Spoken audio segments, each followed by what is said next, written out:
my fellow Americans, ask not what your country can do for you. Ask what you can do for your country.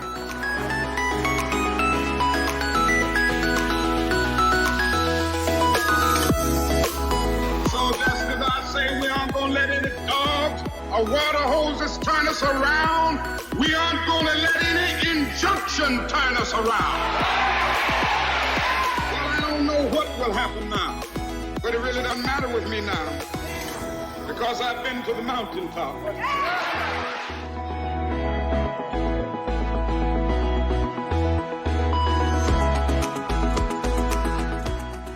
The future doesn't belong to the faint-hearted. It belongs to the brave.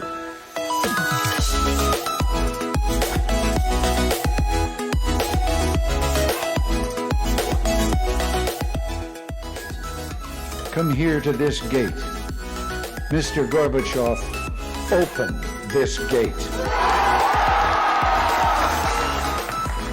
Mr. Gorbachev, tear down this wall.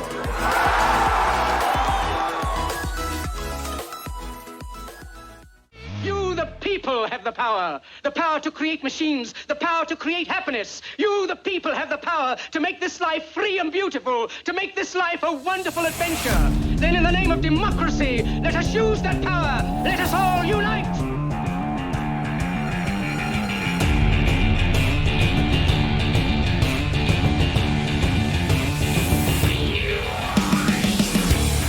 Now, there's one thing you might have noticed I don't complain about.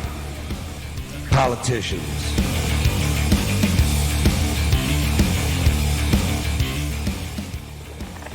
Governments don't live together, people live together. Governments, you don't always get a fair word or a fair fight. Well, I've come here to give you either one, or get either one from you.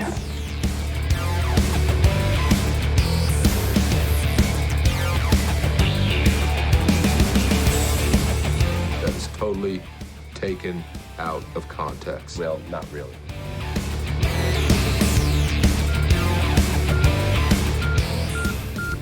That the only thing we have to fear is fear itself.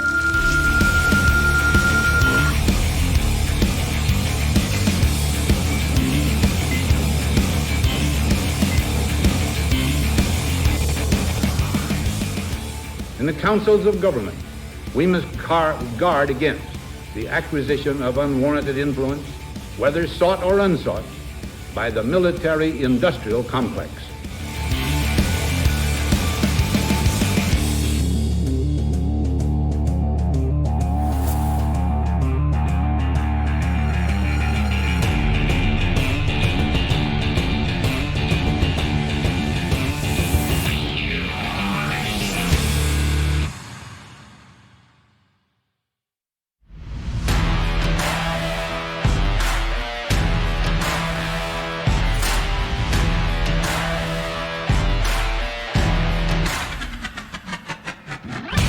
I have a dream that one day this nation will rise up, T-minus 1 minute, live out the true meaning of its creed. People should not be afraid of their governments. Governments should be afraid of their people. T-minus 50 seconds. I am paying for this microphone, Mr. Every dollar released from taxation T-minus 40 seconds. that is spent or invested will help create a new job. Chivalry is dead, and women killed it. T-minus 30 seconds. Don't give yourselves to these unnatural men with machine minds and machine hearts. You are not machines. T-minus 20 seconds. We shall fight on the beaches. We shall fight on the landing ground and in the streets. 10, 9, we shall fight 8, in the hills. 7, 6. We shall never surrender. 3, 2, 1, 0. All right, welcome to the Problem Solver Politics live stream. I am your host, Cardin Ellis, with none other than the illustrious, the superfluously intelligent, the clairvoyant, Cody the Oracle. Oh, hey, everybody. And boy, we got a lot to talk about today. I was gone for a week, so we got a really quick recap everything that happened during the week that I missed. It's interesting. Dave Rubin goes on a 1-month vacation every August, and he refuses to watch the news. So he always has a fellow host or a friend fill him in on what happened when he was gone. And it's really funny looking at his reactions of what happened when he was gone. And that's also when Jeffrey Epstein died, and he didn't know he died, and it was funny. Dave Rubin said, "What? Oh, they got him!" It was actually really funny. So we're going to do something similar and fill me in on what happened during the week, even though, yes, I do have a Twitter feed, and I do still watch the news even while I'm out of town. But we'll definitely cover the hullabaloo that happened while I was gone and make some debate predictions. We got some debate predictions, and let me tell you, our guesses are better than predictit.com's. You can take this straight to Vegas. No. Okay. There was some hyperbole there. Do not bet money based on... I do not endorse gambling on my predictions. Even though I stand by them, it's just I don't want to hear what happens if you don't win. Look, the only time I tell someone to bet on something is if I'm betting on it. If I'm not betting on something myself, I'm not going to vouch for anyone betting on it. Okay. But if I do drop money on the election, I'll let you guys know who and how much. But it's just a rule I have. If I am not putting money down on something, I will never suggest someone else puts money on something like as a bet. Okay, that's fair enough. Because then I could say, crap, I thought that was going to happen. Sorry, dude. They're going to be like, wow, why'd you tell me to bet on that? I'm like, I don't know. Anyway. I apologize. So, anyway, Cody, what's going on?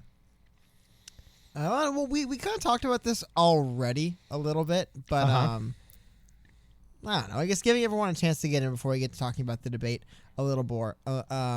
Actually, first thing, let's get into the debate a little bit because the debate's coming up in a couple days, and I want to talk about multiple things. Exactly. One, I saw someone in the chat ask what venue the debate will be at now. The debate's still going to be at LMU. They got everything settled at LMU. Sorry, I apologize, guys. Basically, what happened was there was a labor dispute going on for months. They decided to start protesting about a month ago, just in time to pressure the university for the debates. Nobody was going to appear at the debates, nobody meaning any of the candidates. Also, they weren't going to not cross the picket line. And the resolution, Jake Kelly, was met this morning. Not this morning, sorry. Yesterday morning it was announced. I apologize. They announced Monday morning that... No, sorry, this morning, Tuesday morning. Damn. It's been a long day, guys. That they wouldn't go forward with the debate.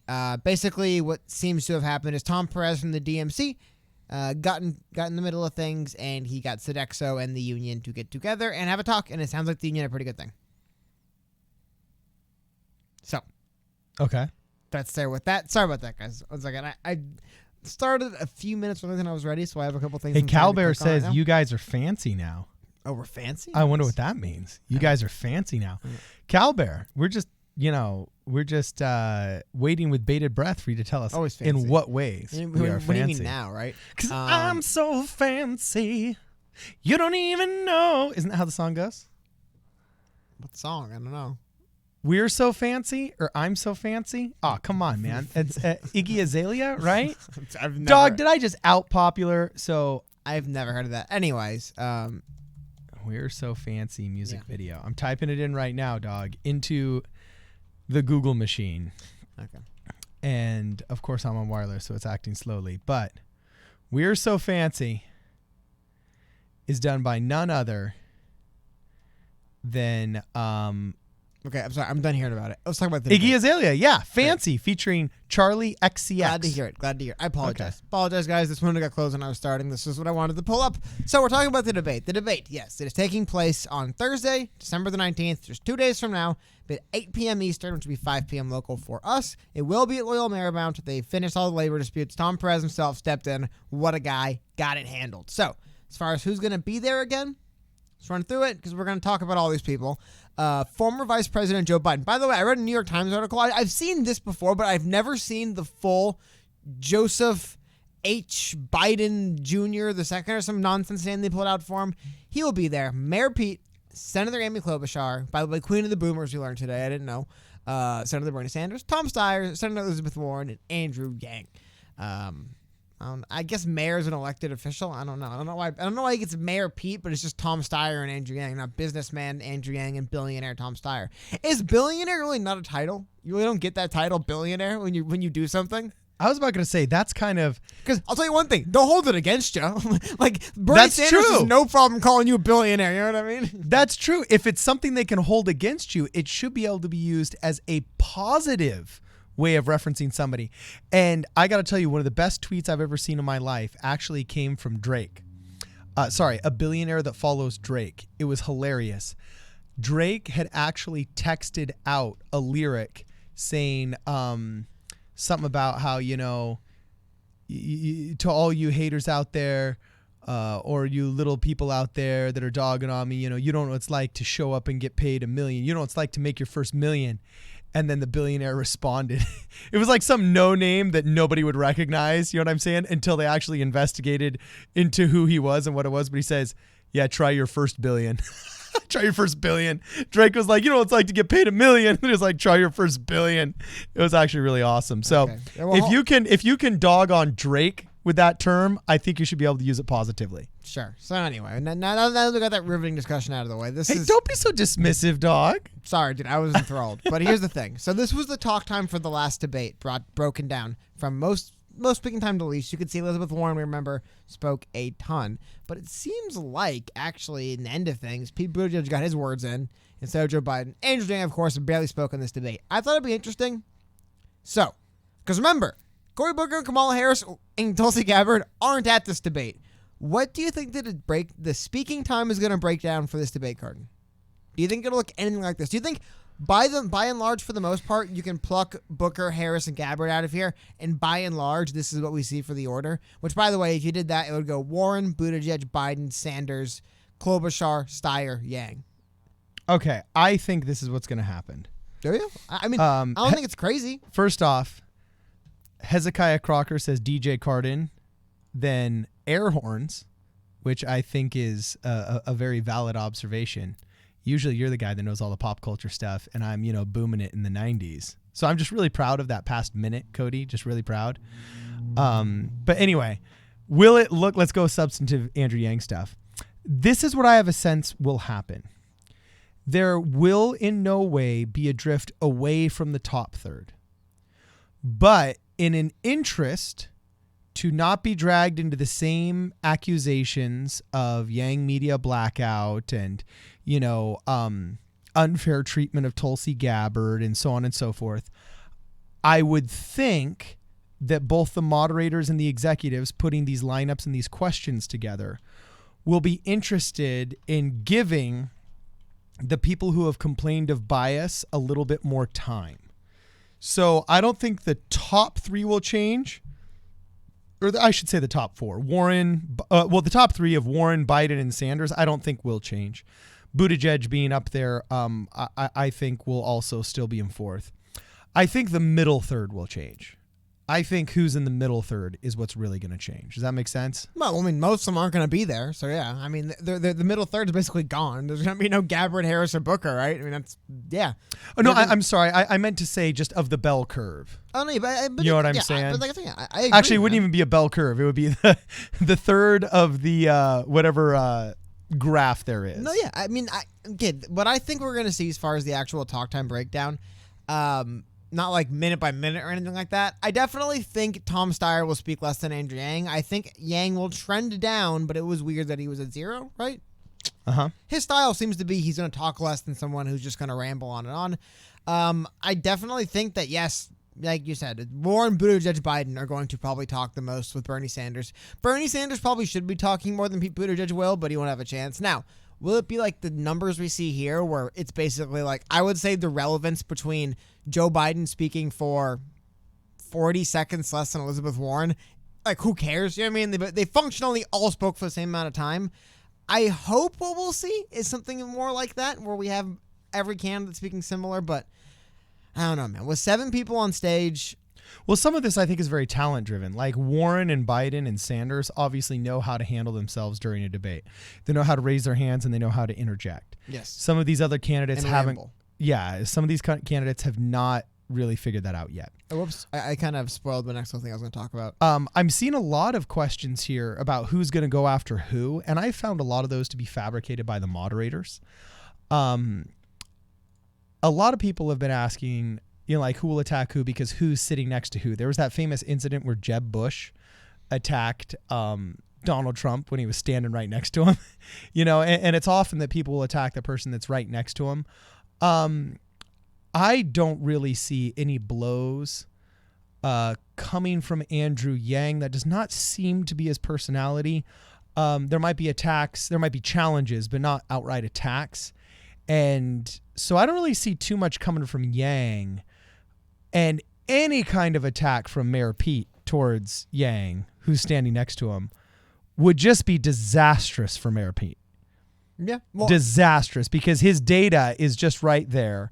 And personality is, Buttigieg has got a good personality and everything, but they both depend on this kind of erudite, educated, I guess, nomenclature. Like no you know one what I'm likes saying? Yeah. Well, what was I want to show you some additional data while we're talking about this stuff. Hit it. Because an Emerson poll dropped with 7 News, national poll, Democratic primary and caucus. I kind of flashed it for a second and teased you guys, but here we go. Andrew Yang up to 6%. That's good. Elizabeth Warren falls 8 points to 12%. Meanwhile, we see Joe Biden surge back up 5 points to 32%. Bernie takes a slight hit and Buttigieg holds at 8. Yeah. Yang nearing Buttigieg nationally is a pretty big deal, I'd say. Oh, very big deal. Very closing very down to deal. a couple points is pretty big, man. Now, I do think, especially what makes that even a bigger deal if we're talking about nationally. Remember, Pete Buttigieg is leading in Iowa. Like, there's a couple states where they love Pete Buttigieg and a lot of other states that don't like him. So, Yang doesn't have any of these states he's leading at 20 points, right? And he's a couple percentage points behind Pete. Yeah. That's kind of the crazy. Sorry, we're going to talk more about the debate. I was going to just show this as like a little bit of evidence that, like, oh, look, like, maybe the talk time will break down like this, but holy cow, man, Andrew Yang is basically closing the gap nationally with Pete Buttigieg. If that's a trend we continue to see, and it's not just one poll, that's a big trend to keep an eye on, man. That could be big. Yeah, I'll tell you right now, I think this debate... Keep an eye on it if it happens. Yeah, I think this debate is going to be Buttigieg's battle. Because Buttigieg is in a very precarious moment right now. He's either going to keep climbing or else will be absorbed by Andrew Yang and the smaller candidates. Okay, so he has to choose whether he's going to do something that makes him go up or makes him go down. We got a super chat here, and I'll address it in a second. Thanks for the super chat, Drew214. So Mayor Pete's going to have to do some serious swinging. It's not in Joe Biden. You don't punch down, so Joe Biden won't be doing it. And the truth is, I don't really see Sanders doing too much punching. I see Warren, flailing around because she's got to attack at Sanders and she's got to attack at Joe. And Mayor Pete's going to have to do something. And there's already been some like Twitter feudish stuff going on against Mayor Pete's little crystal wine cave. Well, you know what I'm saying? That's my point. I don't know if Mayor Pete can attack another candidate. What? He's kind of getting ribbed by Warren and Sanders, but like his problems with like the electorate. It's not the electorate. It's like with the voters. Like voters don't like Pete Buttigieg. It isn't like any particular following or fan base doesn't like him or any particular supporter base. It's like in general, people don't like the guy. So I think he's gonna probably. I think we're going to see somebody because getting back to your question, man. Will Andrew attack Mayor Pete? I think Yang is going to be. You're talking about Drew 214's question, right? Yeah, Money says Yang takes a shot at Mayor Pete bets. Yeah. He's playing bookie here, right, on our live stream. Well, like I said, do believe that's illegal. Well, I'm just kidding. Actually, no, it's not illegal. Not on this stream. But I don't.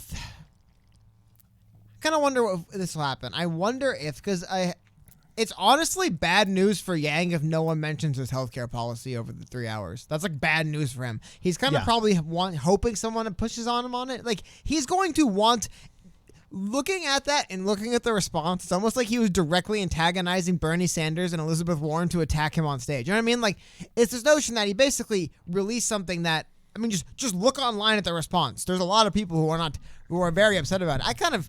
It was a little predictable to me when he drug his feet on releasing it and then dropped it, and it was, I don't want to say incomplete, but there definitely feels like there's a lot more frameworks in here, and it's really long, and that's one of the reasons why I haven't done a full long video breaking it down. Me and Cardin haven't like sat and gone through it yet. I'm still waiting another few days to see if anything else additionally comes out with it. But it would be a shame for him if there's a 3-hour debate and the big Medicare for all candidates don't even mention the plan he just proposed. Because he wants them to say, "Oh, Medicare for all is better." That's true. So That's a good observation. No, I think I think Medicare that can pass. I saw someone quote that. Someone put that in our thing in one of our comments. I forgot who it was. Medicare that can pass. But the idea of Yang wants that argument, I'm assuming, because you want to argue your platforms on the debate stage. It makes you look good. So I'm hoping that that's more what he's prepped for. Not hoping. I'm wondering, because with Yang and Pete, it's a little, because a lot of what Pete says is really either boring and tepid and mild or weird, or what Andrew Yang says, like, I don't know what he can really attack Mayor Pete on. I think Yang is kind of hoping to be on the defensive a bit, because if you're on the defensive, you're talking. If you notice, people on the defensive in these debates are talking. They're making their case. They're defending themselves, because I don't see Yang pulling a Tulsi and just getting up there and shredding people. Just not his temperament. I don't know. So Hezekiah says Yang is untouchable, but I feel like Klobuchar is going to attack Yang over fake beef just to get a surge. Interesting. There's also been previous suggestions that Andrew Yang bring props, such as perhaps a can of whipped legal? cream. Is that legal? I was wondering. I bet you the Secret Service stops you from bringing anything on stage, because as we know, whipped cream and shaving cream can be used to hold the embryos of dinosaurs. Could be illegal while escaping. Contraband. Yeah, there could be a contraband in there. But anyway, that would be great if maybe Yang, in order to congratulate Mayor Pete on a solid opening statement, could just spray a bunch of whipped cream in his mouth. That might be a really an olive branch between the two. Yeah, I mean, I don't know. I would always, I don't know. Personally, stunts like that would make me roll my eyes if anyone did them. So, Calbear says Klobuchar is going to go after Pete. I'm curious what that's based off of. Although Klobuchar's got to do something, Hold on 1 second. I am very upset. I'm going to look right now again. Okay. I'm very upset that there's no "it's clobbering time" memes with Amy Klobuchar, by the way. Oh, Andrew Holman, thanks for the super chat, brother. That's how you know Amy Klobuchar isn't going anywhere. There's no "it's clobbering time" memes. There's so many clob memes. It's a weapon from the game GoldenEye was the clob. I mean, the best we got from it was Jimmy Kimmel made a shirt. Sorry, I'll post this link. I think it's a big missed opportunity, man. We were talking earlier in one of our videos, how these people have to get, politicians got to get a better job of coming up with their slogans and stuff like that. When Jimmy Kimmel has to come at you with a shirt like this for one of the most obvious slogans for your campaign, it's disappointing, man. Very disappointing. How do you, I guess you know what? I think I know why. I think "it's clobbering time" technically is owned by Marvel or Fox or Sony. Okay. Whoever owns the rights to Fantastic Four, I think technically has the rights to "it's clobbering time." Oh, Fat Lamb, $10. Thank you very much. So I think hey, Fat Lamb. Whoop, I whoop. think that's what we're seeing here is that you're not allowed to have that, but I don't know. I apologize. That's my tangent on Amy Klobuchar. Because to be fair, that's about as much as I think about Amy Klobuchar. I think she missed her opportunity in having "it's clobbering time" as her slogan, and aside from that, let me know in chat, what is it about Amy Klobuchar that's notable, right? I'm saying, she's one of those candidates that I think only exists because there is pushback against progressives amongst the Democratic voters. That's the only reason she's in this race is because there's people who are saying, I don't want a progressive, I'll vote for a moderate. And they pick Amy Klobuchar to be contrarian, I guess. And here's the two things that I want to point out. First off, I see a lot of people in the chat saying, Andrew Yang's got to be more aggressive. He's got to be more aggressive. I think he's going to be more aggressive. I hate to say it, but we're on what number debate now? The 5th debate? It doesn't seem to be his style. Yeah, if we knew after the first debate that he had to be more aggressive. At least assertive. Or assertive, yeah. After the second debate, he had learned his lessons. By the third, we're saying, hey, what's going on here? And by the fourth, we start blaming the media companies and not him, and yes, they did have something to do with it. Well, MSNBC in particular screws him. It's really weird. It's when because I remember the third or fourth debate, he spoke lower, but it was third or fourth from the bottom. And I remember watching it kind of being Yeah, I mean, he keeps giving the floor up, but it was nothing outrageous. Then the MSNBCs are just like, what is this? He doesn't, they don't even speak to him. So It's my weird. point is, for anybody out there that thinks there's going to be an amazing turnaround in Andrew Yang's personality, I would not bet on it, because it's proven psychologically, even amongst the world's leaders, that past performance is the single best determiner of future performance. Now, we do have friends of this show, such as Fred the Felon, who do help ex-felons and ex-drug addicts do 180s in their lives that are absolute unicorns and amazing stories of redemption and change and this and that. But I don't see something wildly 180 happening in Andrew Yang's personality just on that debate stage. It was like pulling teeth to get him to bring Evelyn out of the shadows. Okay. Well, I think part of it maybe was her. I don't think it was. Sure. It might be partially her or whatever. But at the end of the day, I would imagine being reluctant to go into the spotlight if the spouse of someone running for president, right? It's like, I don't know. So all I'm saying is that if you're thinking all of a sudden he's going to be super assertive and going X-Wing versus TIE Fighter on these people, I wouldn't bank on that. I'm hoping, and he's an intelligent man, has learned his lesson, and has figured out, wow, if I don't interject, they're really not going to give me any game time. And if I don't raise my hand, they're really just going to skip over me. This isn't a high school moderated debate. This is a motherfucking free-for-all. I wonder if he's one of those people, like as a debater, where he's not really aggressive, but he's very, very good on defense, and he's not been put on defense in any debate. I wonder if that was been his plan. Like, once you people put me on the defensive, I can start slamming him. Because it looks like that seems to be in the debates when people do push on him. Matt, I'm Cody the Oracle's #1 fan. Don't go. Well, thank you very much, man. I very much appreciate that. Thank you very much. Max Anishi, I'm blocking you. You're dead to me. No, I'm just kidding. Hey, well, let me finish up my thought here. This is what blows my mind that we haven't seen. And I don't know if we're going to see it. If we haven't seen this in the first 3 debates, I don't know if we're going to see it. Or maybe it just hasn't been appropriate timing yet, and now it is appropriate time. Somebody attacking Elizabeth Warren for her shameless acceptance of multiple gifts and awards and the whole Pocahontas debacle. I mean, we went after Kamala Harris for imprisoning people for nonviolent marijuana crimes and then keeping them imprisoned by the state in order to fight California wildfires. We got that out of the way in the first couple of debates, you know. And then Tulsi Gabbard had her second takedown. You know what I'm saying? The next time around, Kamala Harris was going after Joe Biden, basically calling him a racist for having dealt with people that had developed, you know, busing programs and so on and so forth. Stuff that's been apologized for, I think, is the reason why.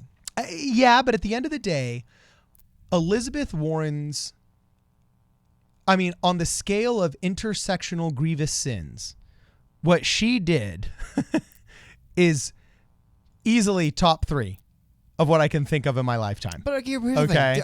Voters don't care, and I think that's why they know it and they don't bring it up. Because I have to be honest, man. Like, if you know about it, like, I'm aware of it. I'll show you guys right here. There's a clip. This came out very recently, the 6th of December. This is what, not even a little over 11 days ago. Warren at a town hall. One question. Quote, I am not a citizen of a tribe. No, I shouldn't have done it. I am not a person of color. I am not a citizen of a tribe, and I apologize for confusion I have caused. Like, that's the reason why. All they have to do is say, why'd you do that? Shouldn't have done it. I apologize. And I'm just saying, like, as a voter, I would be kind of frustrated if it became a big, let's gang up on Elizabeth Warren for lying about being Native American party. But yeah, but what about, like, the economy and jobs and, like, other stuff? Like, that would make me feel the same way I feel when they talk about is, should we impeach the president we're currently impeaching with the majority Democrat House? You know what I mean? Like, why are they asking these questions instead of questions about what the president would be doing? Like, what does the president do as to do with this? I don't know. I just, the same frustrations I have about the questions they get asked right now, it's like, it would continue. Like, they need to start actually having debates here. I think maybe if this becomes a debate where everyone finally has the debate, where all the Democrats go on stage and talk about where they stand on healthcare in this country and what they're actually proposing, that could be a good one.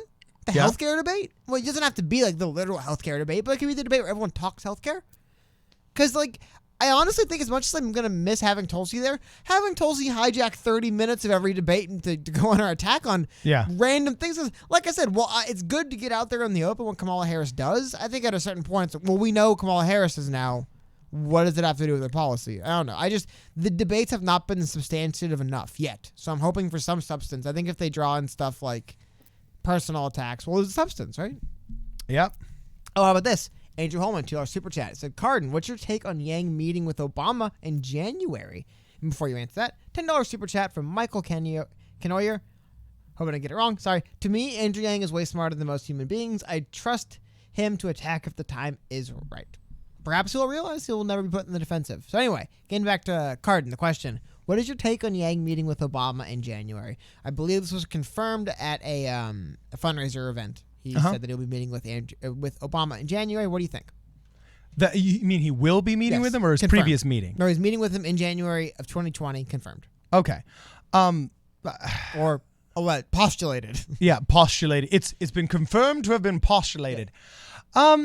Gosh, I have mixed feelings on that. I shouldn't say I have mixed feelings. I have two thoughts going through my mind at once. First, part of me thinks, what's new under the sun? I mean, he had a positive interaction with him before when he started Venture for America. Okay. And there's been multiple articles written about people having to pay homage to Barack Obama and go kiss the ring and get the blessing. You know what I'm saying? Yes, of course. Why wouldn't you? So part of me thinks there's 1,000,001 reasons why I could see this being a completely rigmarole thing. Okay. At the same time, geez, Barack Obama has really started wading into the waters of political commentary more so than any other president in my lifetime post-presidency. I mean, George W. Forced to, kind of, though. Not really. Remember, the people George W. Bush was asked incessantly to opine, and he was the most respectful post-president I've ever seen in my life. You're missing one thing. You're missing one thing. Yeah? It's important.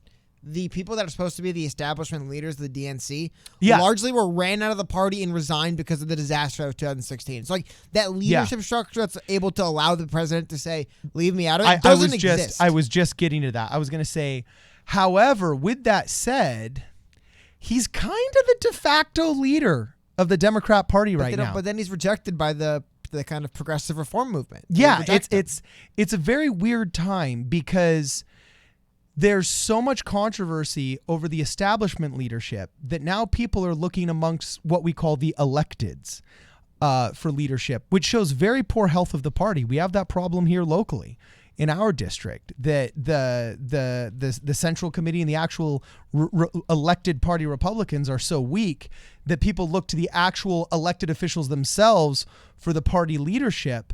And so you get strange power positions held by people that really shouldn't be holding them. So Barack Obama holds a very interesting position of power now, where he's like an ex-president but current leader of the party. Well, do you know why with, I'd say, the most clout? Do you know why they, generally speaking, don't want former presidents involved too much and stuff?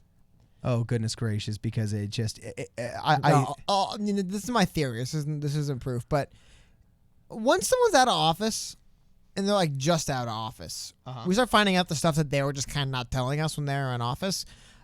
I hate to admit it. When I think of Obama, I think of drone strikes and extrajudicial...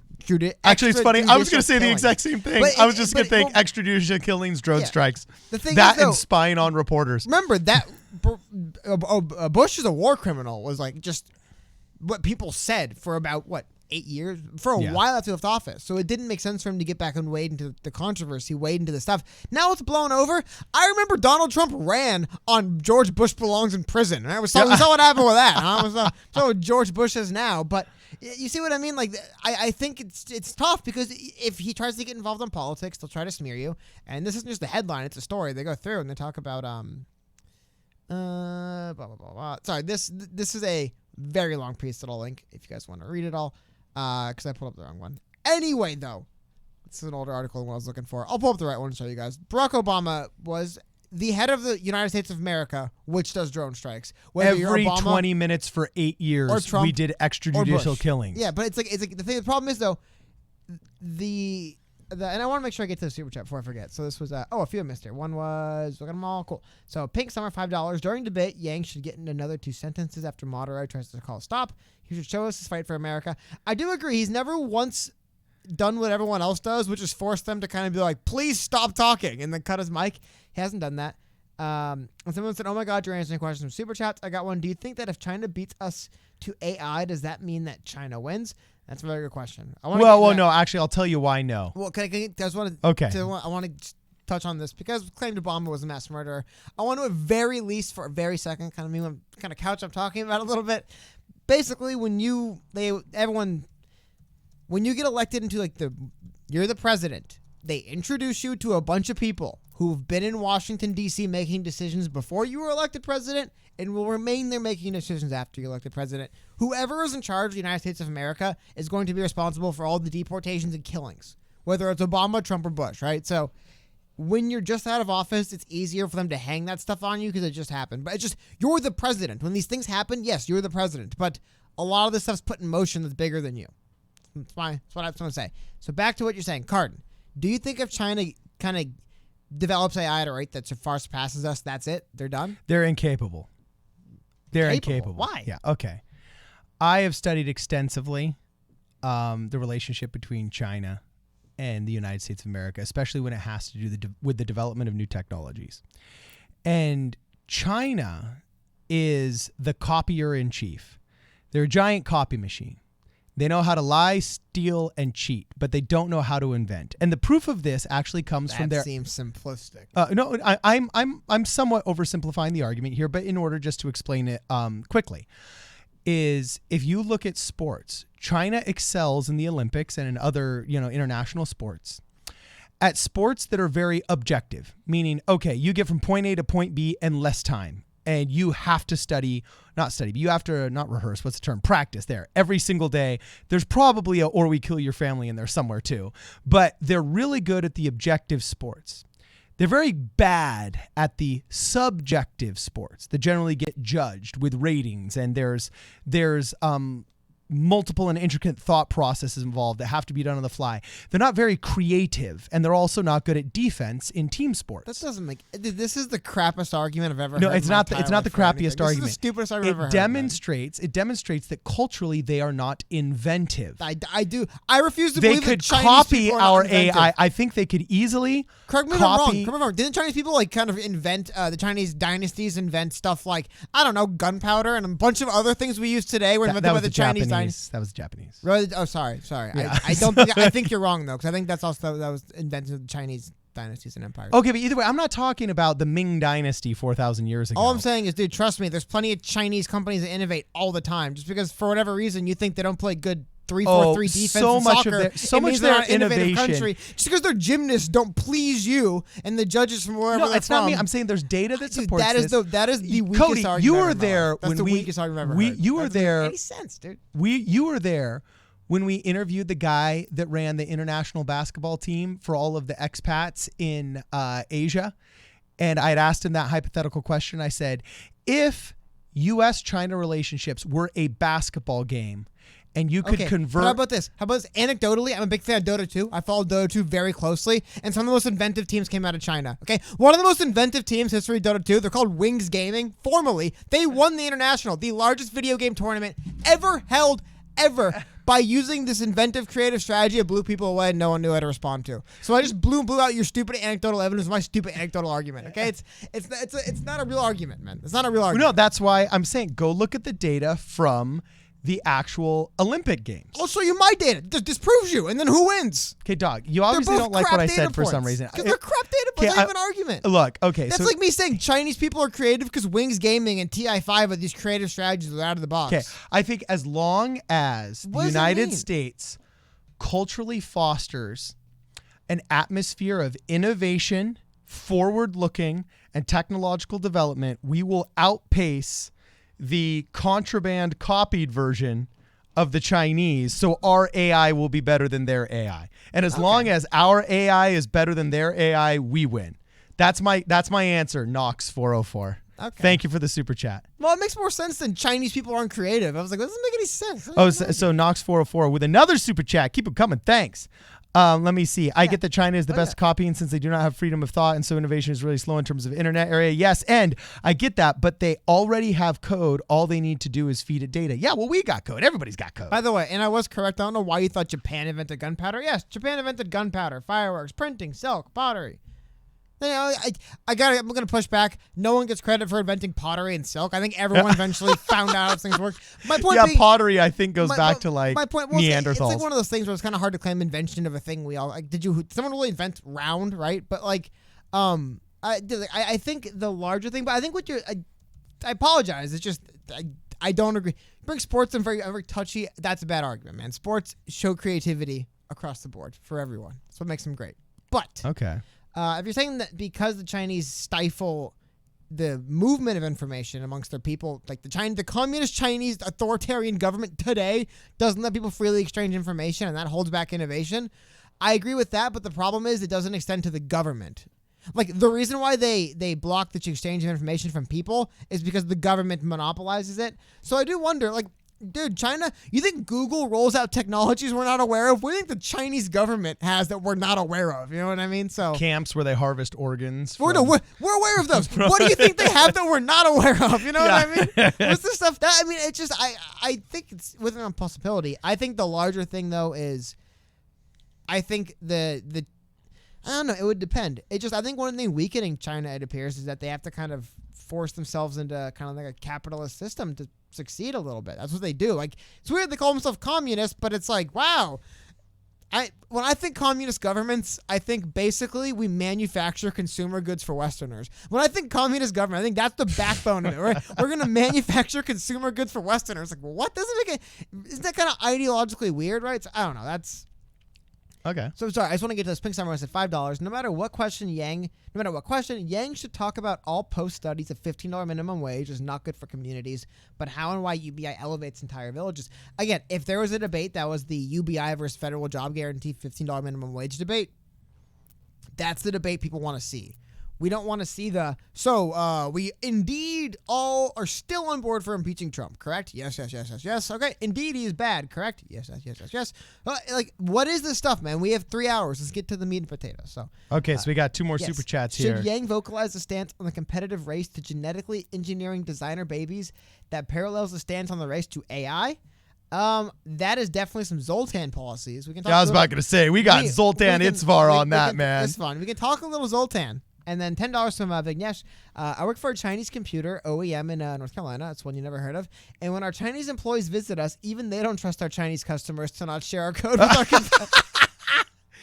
Dude, my father works at FIU and literally does an entire class talking about manufacturing, engineering, intellectual property copyright protections, and just literally shows.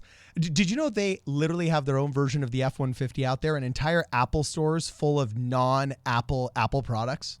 Oh yeah, I mean, the contraband there is just blatant. Knockoffs. Yeah, entire malls of just sheer contraband. So, yeah, I work for a Chinese computer OEM in North Carolina. It's one you've heard of. I wonder which one. And even when their employees visit, they don't trust the code with the competitors. That is too funny. James Perry points out that China is good at high diving. Yes, I've been very impressed with their performance in the Olympics. And let me see. Chinese invented government-supported AI advancements for private companies. Yeah, I mean, China is communist but corporatist simultaneously. Just because they don't want you to be creative and inventive doesn't mean that the government is not creative and inventive. The government has found tell you what, look, some of the, I guess in a little bit of a pushback of my own point, let's see if I can pull it up. Do you guys want to see what I believe this to be legitimate Communist Party propaganda.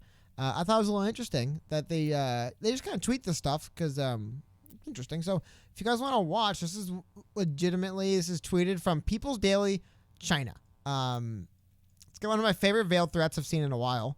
I don't know if favorite's the word, but it's got an interesting veiled threat. But I'll put the video. I mean, it's just text. It's basically just a gigantic threat from the government that you better not step out of line. So here we go. It's a pretty family you got there. It'd be horrible if something happened to them. Yeah, it's got a good line coming up.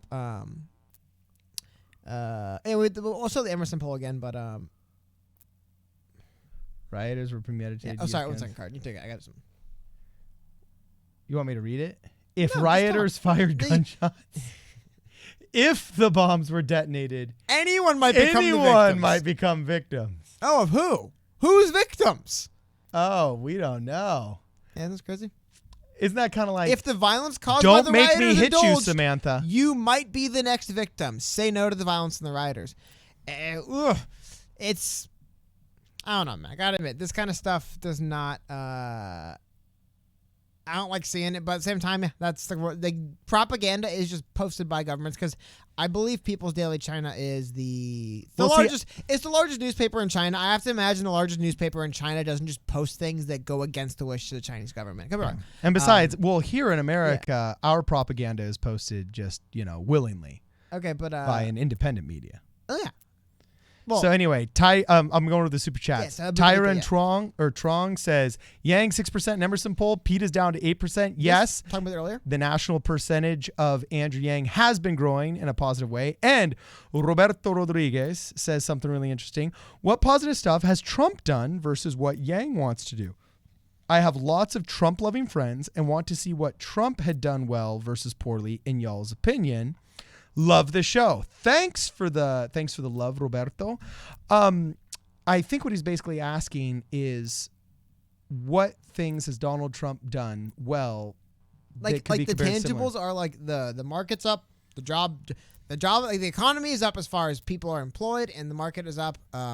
There's debates around what his tax plan did. Some people are saying it is benefiting them, but I would say like the tangibles are. It is getting harder to argue that the economy isn't good. Now you can make arguments against that. It's what's the word? Oh, one day it'll fall apart. It's a sham. It's gonna get bad. But it's a bubble, is what you're saying. Yeah, people are saying it's. But by and large, that seems to be it. The Trump bump has gone from being a bump to being a bull market, and it's harder and harder to fight every day. Yeah, he's raising a lot of money. He's fundraising well, which isn't good for him, but is why he won an election, perhaps. I'm trying to think of a couple other because, dude, a lot of this stuff, to be frank, about the president. I have a couple. It's literally a lot of it's up to opinion. What do you think is good? What do you think's bad? Who's doing what? But I would say it seems to be a lot of objective people are saying the economy is doing well right now. The market is doing well right now. Jobs are up right now. That is objectively good under the president. So that's one thing. I personally like the fact that he has held his hand and not done as much damage overseas as we were just talking. Obama loved, and I don't even put it on Obama. You know who loved blowing people up overseas? It was Hillary Clinton. When she was working for Barack Obama. So he seems to have been less interested in murdering people overseas than Hillary Clinton and Barack Obama. That's what I think is like objective goods. The rest I think is all up for debate. You can say whatever you want, but people that follow the economy and are smarter than me are saying it's up, and he is not blowing people up as senselessly as we used to. So it's objective good, I would say. Okay. So for me, there's a couple of similarities. First off, Donald Trump was a lot more populist. While all the other, and he was saying, hey, we need to make America great again. He especially spoke to the middle class and the working class whose wages had stagnated and really kind of became what Democrats used to be, the candidate of the working class. And most people felt that if you were living in a town that had been hit hard by trade deals and hit hard by unemployment, the person that was most likely to understand what you're going through and actually do something to help you out and was making campaign promises that you understood and spoke to you, that was actually the billionaire guy on stage, Donald Trump. And I feel that right now, of all the people talking employment, I mean, when this debate starts, we're going to hear 30 minutes of just Trump's bad and we need to do impeachment. Like the first 30 minutes are going to be a total the day loss. After the impeachment vote, right? Like, yeah. Oh, wait, you're right. Sorry, it will be. But either way, the last debate was. If they still talk about it? Yeah, it's like, well, we literally just voted. But you know, it's going to be Orange Man bad. The first 30 minutes, everybody's going to try and out Orange Man bad each other, which does not hit home for a guy who's been a machinist for 35 years and was just. Laid off from his job because his factory moved to Vietnam, his factory moved to India, his factory moved to China, his factory moved to Mexico. So I think both of them do a good job of speaking to a broad swath of people and not just one demographic that likes them. Andrew Yang's UBI, I believe, speaks to the working class people. So that's something that they both have in common. Also, believability. People believe it when Donald Trump says he's going to do something. Holy smoke. Whether it's build that wall and have Mexico pay for it, or whether it's I'm going to ban people coming from our country until we figure out what's going on. He's he's carried through on everything. And for better or for worse, we just believe it when he says it. And I think the believability factor of Andrew Yang is very, very, very high. No one questions whether his intentions for the presidency are pure because he has no need nor aspirations to climb the political ladder. No one can question Donald Trump's intentions at the presidency as being financial because he's lost $1 billion from it. But this isn't what is so believability is high. Okay, but how dare you question this man because he's so I'm just saying is like, what has he done though? Like, what are the objective goods? Because that's an argument you're having with somebody. It's not like what he's done good is you gotta believe him. It's like that's not a thing he's done good. What are the things he's done that? No, fulfilling campaign promises in order to garner believability, I think, is a good thing that he's done. And Andrew Yang, pretty much, obviously, he hasn't fulfilled any campaign promises because he's never been elected, but he's been hitting all these markers with the Yang gang, saying, "Look, if we can just survive this next month and I can get that first $1 million, I'll get above 1% in the polls, we'll be on the debate stage." He did it. And then he says, okay, now we got to hit 2%. If you guys can entrust me with, 3 million, we'll get there. Boom. Next thing you know, Q3, 10 million. In a small way, he's been living up to promises. Does that make sense? Yeah, but like I said, a lot of it's up to debate. It's what I mean. Like as far as and a lot of stuff, like I said, I can't tell you what the president did that's good because as far as I know, you can argue any of it. The things Laura that I've O'Connor. seen people follow and stuff or say that. Yeah, well, two things. One, Jose Osquera says $5 China claims they invented China, and then which you know what I would say if the modern communist Chinese government tries to take credit for like what the various dynasties that ruled China did, that is kind of crap, right? It's like, what do you have to do with, you know what I mean? But I don't know. I'm sure they do, but anyway, it's kind of the same thing any government does, right? It's like people standing up there and talking about the founding fathers, like founding fathers, my ass. What have you to do with the founding fathers, man? 300 years ago, yeah, or 200. You know what I mean? I don't know. I apologize. Someone said. Back to Laura O'Connor. Yang is very efficient with the amount of speaking time he gets. Yes. He just needs a fair chance to share his platform. Do you think we have fair speaking time with only 7 candidates? Yes, I do. I think PBS and Politico in general will help. They seem a little bit less. I don't even know if the word's biased proper because everyone's kind of biased, but they seem less actively interested in getting involved. Does that make sense? It seems like they're being more interested in just asking questions, I guess. I would say I believe of the time just given, the amount of questions asked, he will be treated fairly.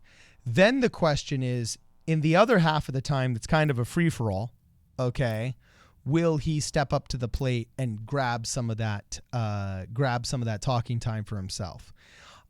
So I do foresee a better handling of Andrew Yang, especially with the negative press about his handling previously by other moderators and other organizations that have held debates. But only half of it is up to the moderators and the people holding the debate. The other half is up to the individual candidates. Yeah. So I do see the half that belongs to the moderators being effectively allotted to him.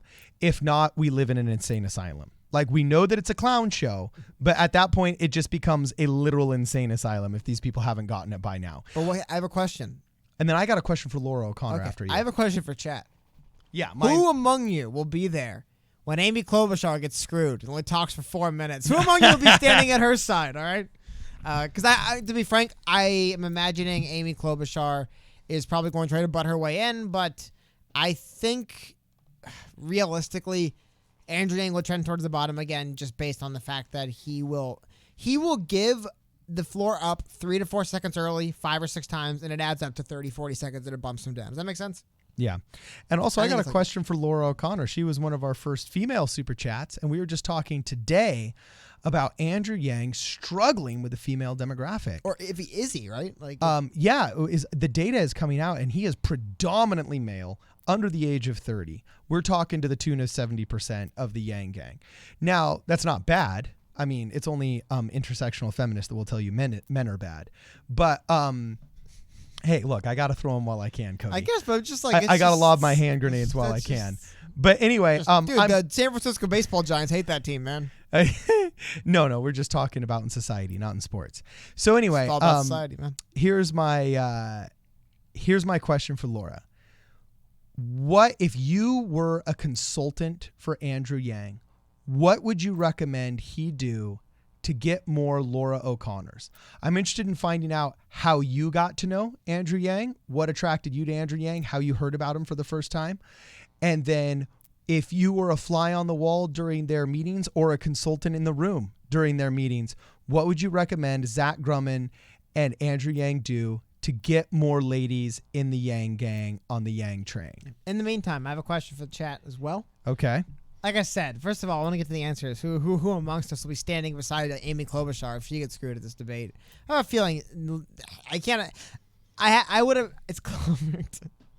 That's what I mean, man. The memes make themselves, and no one's actually memed enough. That's what's bad for Amy Klobuchar.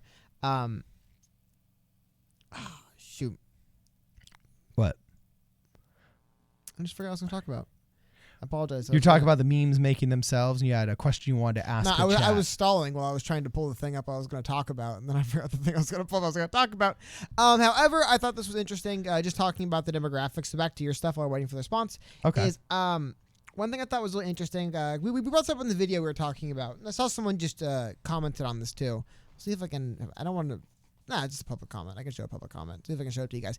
Anyway, we're talking, and one of the reasons why, I didn't think about this as well, because I just personally don't use the website, but two of the main places that really kind of helped Andrew Yang grow were Reddit and the Joe Rogan podcast, which are both predominantly male audiences. Here, I'm going to put this here and kind of shout out the person who left this comment. It's one in the middle, Megan Krieger. And I do wonder in chat if any of you guys agree with that. Do you think that's part of it? Because she's going to mention, this is something else.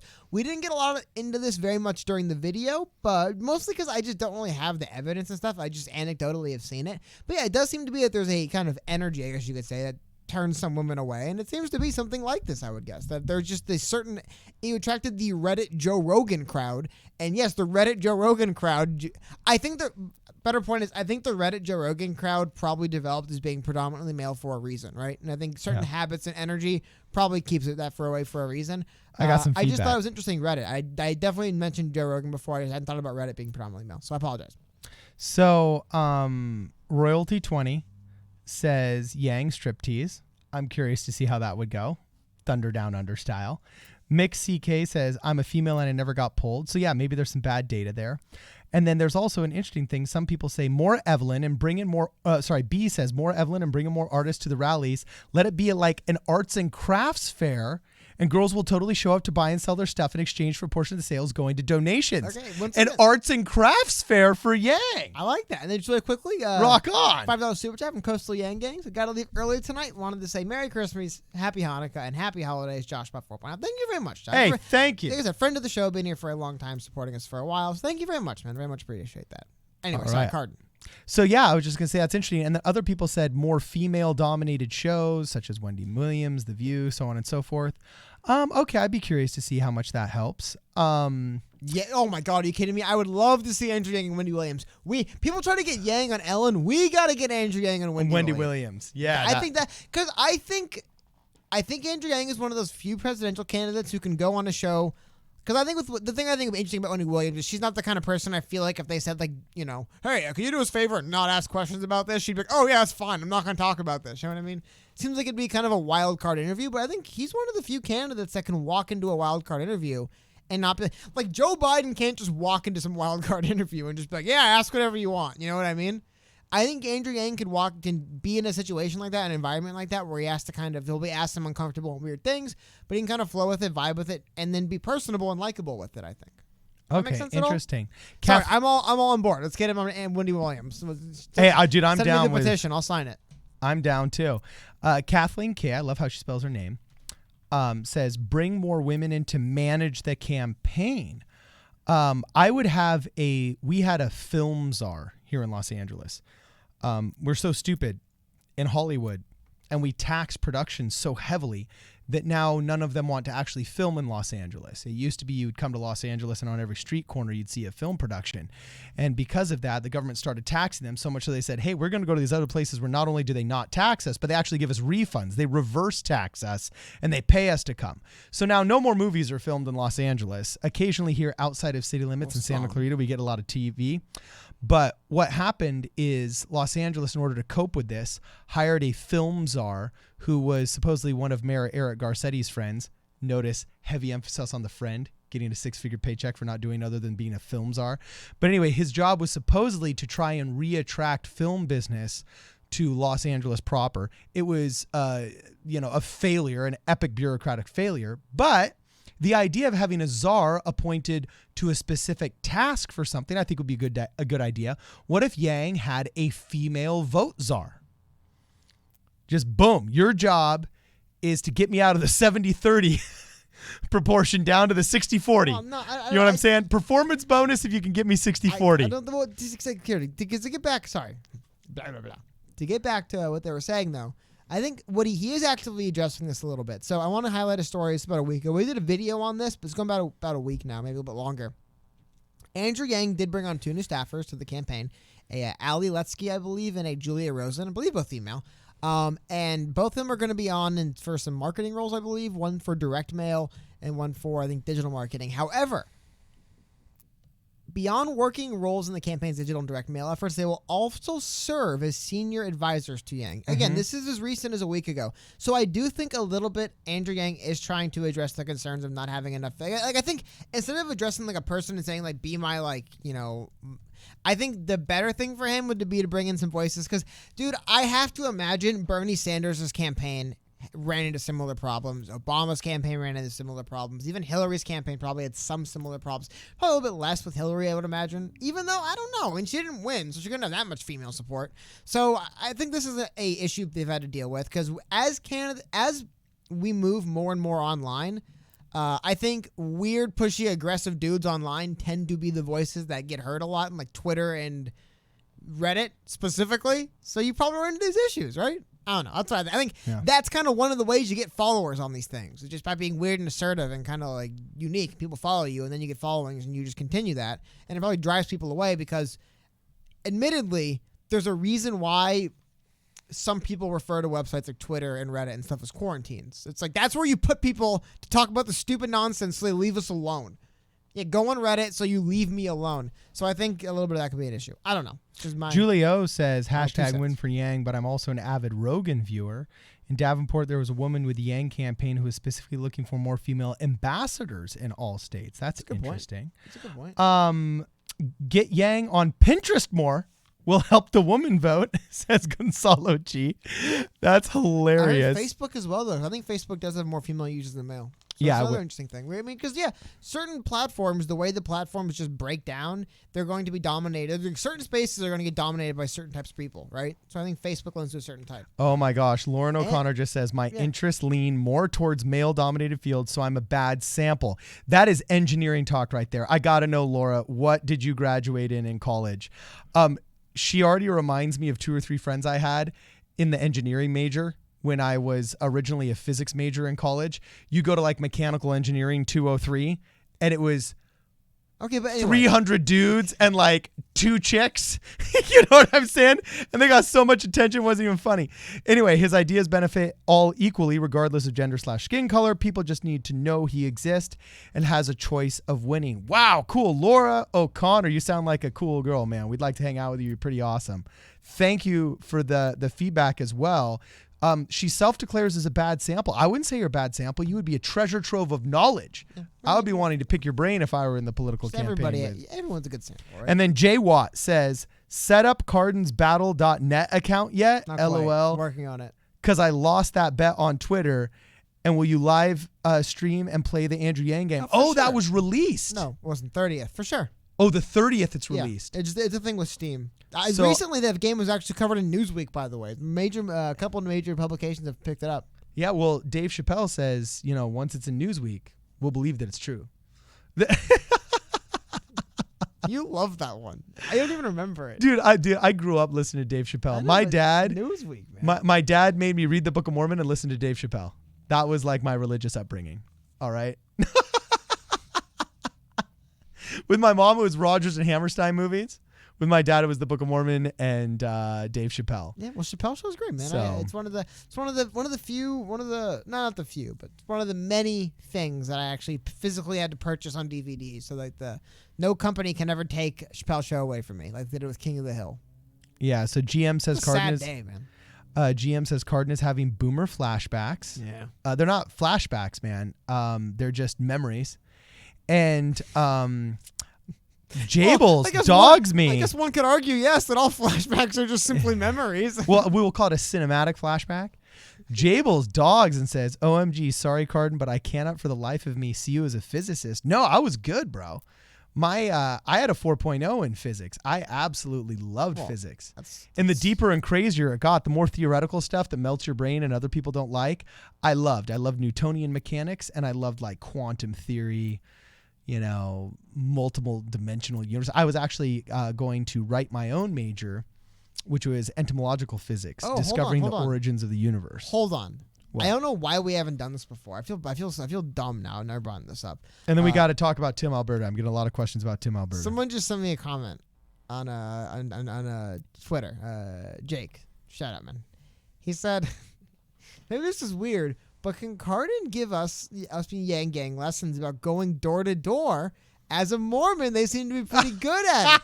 Seriously, for canvassing, it's all you did. What are the canvassing? We have to do a video on this, canvassing secrets from a Mormon, because that's a Mormon missionary. Isn't that what you did for years in a foreign country? Dude, not just that, language? but I sold pest control door to door every summer throughout college because they recruit door to door programs recruit heavily from BYU, Brigham Young University.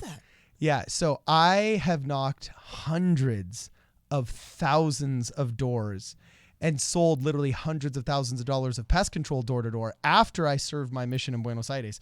So not only could I do a door knocking canvassing video, but I could do it in both languages. Cody, should we just go into the heavily Latino communities and I'll throw on my math hat and I will give you a tutorial on how to freaking door knock. And it will blow people's minds. We should. I don't know why we've done that before. I'll probably be sitting there, and the first thing that'll come out of my mind is I'll just say, look, here's the truth. Democrats are horrible for Latinos. They're lying for you. But there's one good one.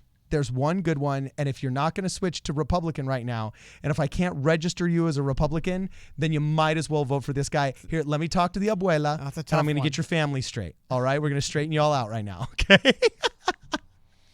And then also $5 super chat, Nathan Butcher. What are your thoughts on the South Park Boys movie about a Mormon missionary orgasmo in real life? In general, I guess South Park Boys did the Book of Mormon musical. Yeah. I don't think they did Orgasmo, did they?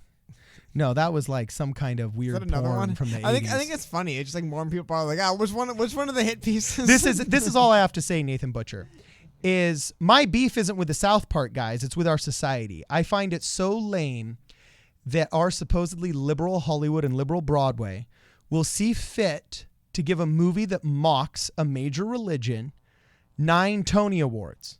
But I'm still waiting for the video, the Broadway play, the musical, and or the feature film that talks about Muhammad marrying a 9-year-old.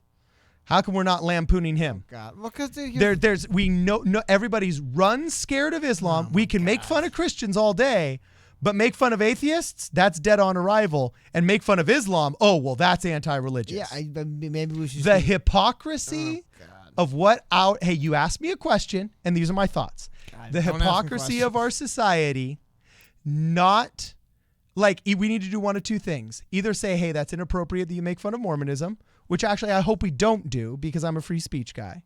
Or we need to start being even with what we make fun of. And the fact that you can't have a cartoon contest in the United States of America without John Kerry coming to the defense of Islam, but you can make an entire musical that does 3 national tours and wins 9 Tonys about Mormonism shows a deep hypocrisy in our society. A deep hypocrisy, my friend. Yeah, okay. Okay, what? Or you're going to say, well, how is that not true? How is that not hypocritical, Cody? Because basically, I don't know. Like I said, you seem to have this thing of like just being you seem to be an eye for an eye type of guy. I agree. I think mean-spirited. What do you mean an eye for an eye? When have I gone out and made a musical about Trey Parker and the South Park guys? I'm just saying, I haven't, so I'm not an eye for an eye guy. You're always looking at what other people do about other things. Who cares? I don't know. I'm just saying that I just irrelevant. What plays people make about Mormons and people plays to make about other religions is just irrelevant to me. I don't know. Okay. Just saying, man. It's weird. This is how nice Mormons are. The Mormon Church bought ads in the playbills of the Book of Mormon to give out free Book of Mormons. They said, now that you've seen the play, like see it in real life. That's how nice and classy the church was. I'm sure I have nothing bad against. I have nothing bad to say about me. You know what? How about you answered your own damn question right there? Mormons are so nice you can say whatever you want about them. That's why everyone clowns on them. Is that maybe just a simple answer? You can clown on Mormons because they don't care. So maybe I'm just not a nice Mormon. You know what I mean? Okay, there we go. Like maybe there's just some of us that say "F you, pal." Maybe that's why you don't. Maybe that's why you don't see Protestants clowned on as much as Mormons, because you could just clown on Mormons and they'll just be like whatever. So Jabel says Cody basically saying Cardin is more of an ancient times kind of guy. I'm okay with that. Thyracha says triggered. No, I don't think you know the meaning of the word triggered if you call that triggered. T. Dot says it's hard to make fun of atheists. How could you even do it? You can make fun of all kinds of stupid things. The more atheist we get, the more obese we get. But you can also just make fun of anything, you know? Unless you're a comedian. Oh, Gordon Nichols says, Cardin's right. Thank you, Gordon. You are obviously a scholar and a gentleman. Yeah, Jum007 said, Mormons got money. Not this Mormon. Like I said, I'm not saying you're necessarily all wrong. I'm just Send saying, me those super chats. Not this one, man. Paycheck to paycheck over here, man. I just think that's. I think Mormons are just. You're able to clown on Mormons because like they're Mormons. They're not gonna like. They're just gonna go about their business. Most of the time, most of the reason why I think is because most Mormons are pretty successful, so they just don't care. No. Like Mormons are the kind of people who are gonna be like, oh no, this movie came out. They're just conquering the globe. That's the thing. You think Islam was a religion that spread pretty quickly? These Mormons are in like 40 countries already. How many countries people in? Like what? Less than 100 years? A couple hundred years? I don't know. Okay, so Pori Oroshan, you're wrong, girlfriend or boyfriend. Pori, is that a male or female name? I'm not sure. And Pink Summer, $2 super chat. Yeah. Please tell me that Cody is secular/atheist. Like I said, technically I don't go to any churches, I guess, but I'm not definitely not atheist. So I don't know. I haven't picked my team yet, I guess you could say. When the giant religious war happens at the end of the world, I'll find out the winning team and join them. I don't think like South Park said it'll be Mormons. So that's the thing. You think South Park clowns on Mormons? They said that you guys are the only people that were right. Remember that? What? Wasn't that South Park? Where they had the joke? Where they said Mormons were the only ones that were right. Yeah, exactly. It was like Judgment Day, and they're like, oh, which one of us was right? Like it was Mormons. But yeah. Yeah. So anyway, Porio Roshan, speaking of Mormons, the Mormon church could have built a home for every single homeless person with 5% of what they hoarded under the guise of charity. Instead, they lobby our government. Nope, you're wrong. Little facts. No, you got to read the statement put out by the church today about the controversy over their, over their 501c3s. And like Deadly Soul pointed out, I think this is what I was trying to articulate. South Park literally made fun of Islam for the exact same. So Matt Parker and Trey Stone did make fun of Islam, and they made fun of not being able to draw Muhammad. I think they were the show that they have an episode you're not allowed to air on television right now. So like you said, there is some pushback, but I forgot that. Specifically, the guys who wrote the Book of Mormon are bad people to talk about. Specifically them, they do clown on everyone. Yeah. I totally forgot about that. Specifically, Matt. Oh my God, I always get their names wrong. Parker and Stone. Specifically, those two guys. They are equal opportunity clowns. They'll clown on anyone. So I forgot about that. But like I said, I don't know. I think the reason people think I'm a fan of Mormons is because Mormons aren't gonna do anything. So anyway, got an interesting question here. Look, Mormons are awesome. That's all I gotta say. It's a pretty good spot to be. We got it right. Look, they're the reason why we're the true church. That's all I can say. It's just, why aren't Scientologists the true church? Look, in 1969, the automobile was perfected in the Chevy Camaro. Okay? And so just all I can say is that in the millennia of history, religion was just perfected. I like this. I like this little flame here by IMAX Blue. He said, of all things that lobby the government, the Mormon church is probably the least significant. Yeah, honestly, the only thing they ever complain about is like religious freedom. Yeah. Like, can we say the Pledge of Allegiance in schools? Utah is that okay? It's rights for Utah. Yeah, so there was an interesting question here about Tim Alberta. Yeah, I want to touch on that, and then we're running a little bit long already. I figure wrap up after that. So I'll pull up some stuff on Tim Alberta. We talk about it. Are we going long? You mean we're going over? We already have. So we'll talk about Tim Alberta and then kind of wrap it up. Well, basically, the Tim Alberta thing doesn't really have to be a long talk, other than there's been a lot of chatter about Tim Alberta. He is an alumni, or an alumnus. If it's individual, I believe you have to say an alumnus, of National Review, which is a prominent, I would say, the prominent conservative periodical out there. He did switch to being a Democrat years ago. However, he is one of the moderators, and apparently a lot of people over the DNC had a problem with that because they were afraid that maybe an ex-Republican might actually ask tough questions. And political candidates don't like tough questions. You know what I'm saying? So there's been a lot of people saying, oh, no. And personally, I think that's what you got to do. I wish there were actually independent YouTube people. I think Joe Rogan would be a better moderator for half of these cats. But that aside, I would just say, so pulling this up, this is the story from National Review, right? Yeah. But if what they're saying here is correct, it seems to be if the publisher of Politico, Robert Albritton, is the one heavily pushing for him, who's their chief political correspondent, I could see why the DNC might have their own complaints, but I think this is also one of the reasons why this wasn't I have a feeling the DNC is in position, if they want to just have said this is a non-starter, he can't. But, I mean, I don't know. It seems to me that this isn't like one of those things where it's like, oh, this guy's going to sneak his way in and get this conservative guy's going to sneak his way in. They're partnering with Politico to host it. They're allowing Politico to partner with PBS, I believe, to host this debate, right? So they're aware of who Politico is. If they have such a deep fundamental disagreement with the publisher of the magazine, right, they have huge problems. So I don't know. I think it's kind of one of those things they kind of like they're going to object to on the record, but for the most part, I have to imagine, dude, if the publisher's pushing for his chief political correspondent to be at the debate they're co-hosting, I don't know how the DNC can argue we were unaware. We were unaware when we allowed Politico to co-host this debate. Their chief political correspondent, they had the audacity to think he could show up, right? So I think it's a little bit of a much ado about nothing kind of thing. Because some stuff you realize, we're not going to get in a fight with Politico about this from the DNC's position, but they're also going to want to make sure their grievance is known, right? They don't love it, but whatever. A lot of people know they don't love it, but it would be really weird to me if they really put their foot down now, right? Like, it'd be like, why did you allow Politico to co-host the event then? Cool. Also, whenever people talk about Joe Rogan is definitely not conservative. I think Joe Rogan is definitely an interesting character when it comes to his political stance. Let's see. Sorry, I'm just reading some comments here while we're wrapping up a little bit because getting back to the Team Alberta thing, I could see why the DNC would push back, but I mean, if they have that big of a problem with it, then the Politico probably should not be allowed to co-host the debate. They probably should not be in this position to allow this guy to do it. Then, if they have that big of a problem with it, I think a little bit of it's just they're going to go on the record. But like to a certain extent, almost let's just say I were Tom Perez and I were the head of the DNC and I was actually interested in making sure a Democrat won. Wouldn't I want to make sure in the primary that they get exposed? I want to see how you guys are going to handle Republican hardball questions. Because guess what? At the end of this primary, once we're done out SJWing each other, we actually have to go up against a Republican. So in the interest of grooming better candidates for the general election, wouldn't I actually want there to be more, more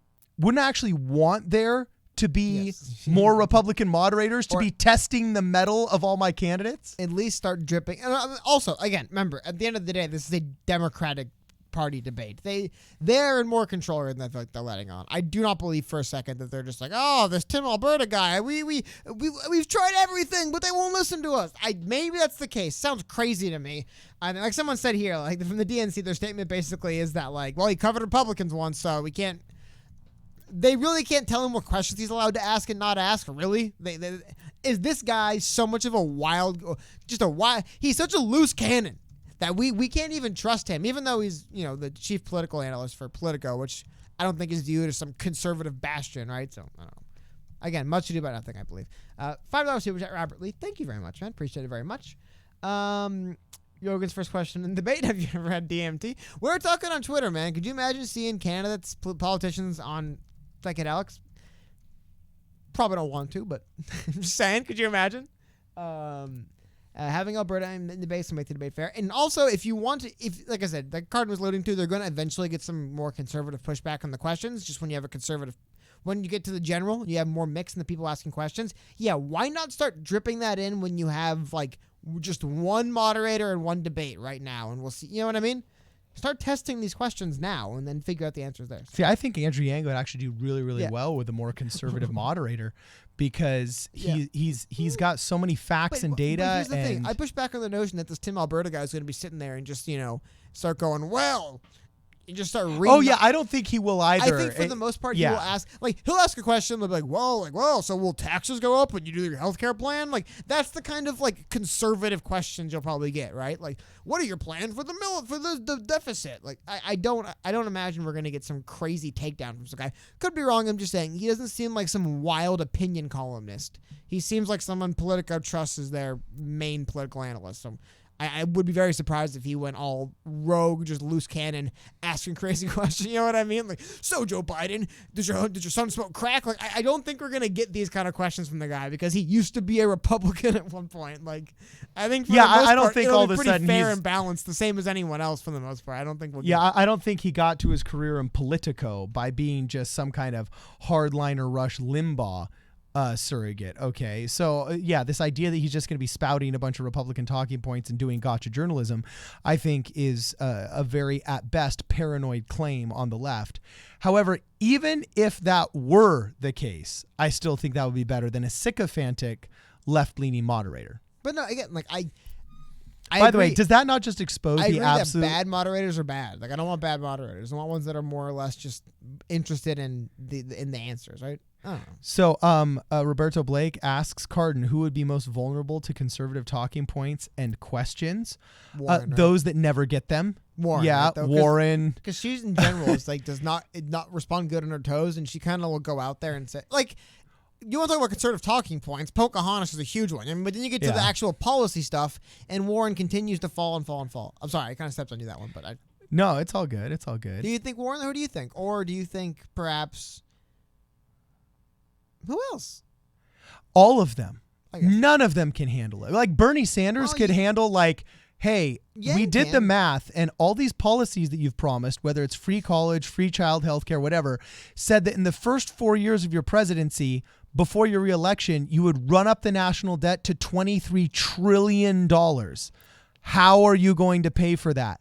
We could literally kick all the billionaires out of our country and you wouldn't put a 1/20th dent into that. How are you going to pay for it? Just literally having a moderator sitting there saying, how are you going to pay for it? Without literally having a 100% tax rate on the middle class. You know what I'm saying? Like that, Bernie Sanders couldn't handle taxes, yeah. Right? Like taxes is definitely going to be something that Warren and Sanders could get hammered on. I think Yang could. I think the biggest thing is Andrew Yang can always come back at them with just the fact that a lot of this stuff's based in capitalism. Dude, do you know the heat Yang's taking right now because his Medicare plan is basically like a conservative one? Like he's currently taking heat right now, right, for not jumping on board the stuff where I feel like you get torn to shreds from Republican talking points on because they're just highlighting the deficits. Does that make sense? Yeah. So Nate Johnson asks Cardin, if you could moderate, what would you ask? I would be an absolute a-hole. And no, actually, maybe not. But I would I'd say something like, can men have periods? You know, and just they would be mortified to answer it because I don't think they believe. But why would you want to? Wow. You know what? I'm going to petition for Cardin Ellis to never moderate debate and waste my time with nonsense like this on stage. At first I would just get them on their toes and be like, because they don't know how to answer. They can't say yes and be intellectually no and be intellectually dishonest because they're come on. You see they're virtues. 90% of them are just virtue signalers. You don't know that. And it'll put them on their feet. It. And then I would start talking the facts and figures of how all of their policies affect the middle class and how they would grow or not grow the middle class. Because at the end of the day, we have stagnated the wages of the middle class and shrunk it horribly since the 1970s. Like since before I was born. You know what I would do? Yeah, what? Sorry, no one asked. I know. I would push them very hard in foreign policy. What right do you have to be commander-in-chief of this country? Guess what? You get to you're the president. You know you're the only person in this country that can just send 500,000 troops to another country because you want to. I believe for a few months, or I believe up to 6 months, you can just send a couple 100,000 troops anywhere as the president. Right? That seems to be something that's never asked the presidents, right? Remember with Donald Trump's going to have his finger on the nuclear button. So would Elizabeth Warren. So would Pete Buttigieg. So would all these other people.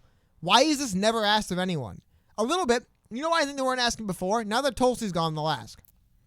Now that they don't have to worry about Tulsi looking good, they'll ask. Because that's a big thing. I want to see Andrew Yang pushed on it more. Not how will you diplomatically handle China. What right do you have to lead men and women in this country in the armed services?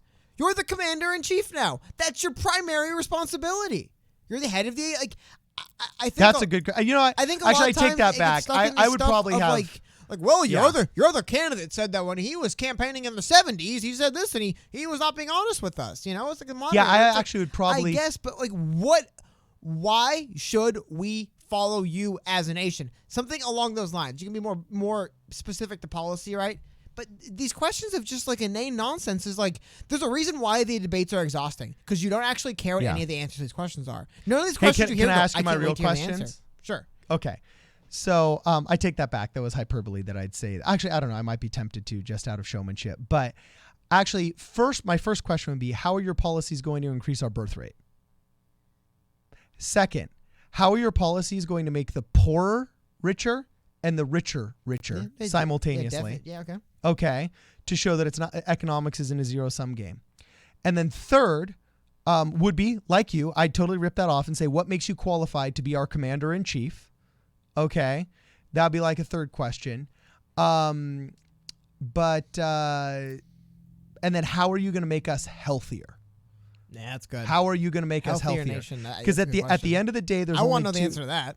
Yeah, there's only two things that really, really matter: how healthy the population is, and that population's birth rate. I agree. Yep. And again, I have a question.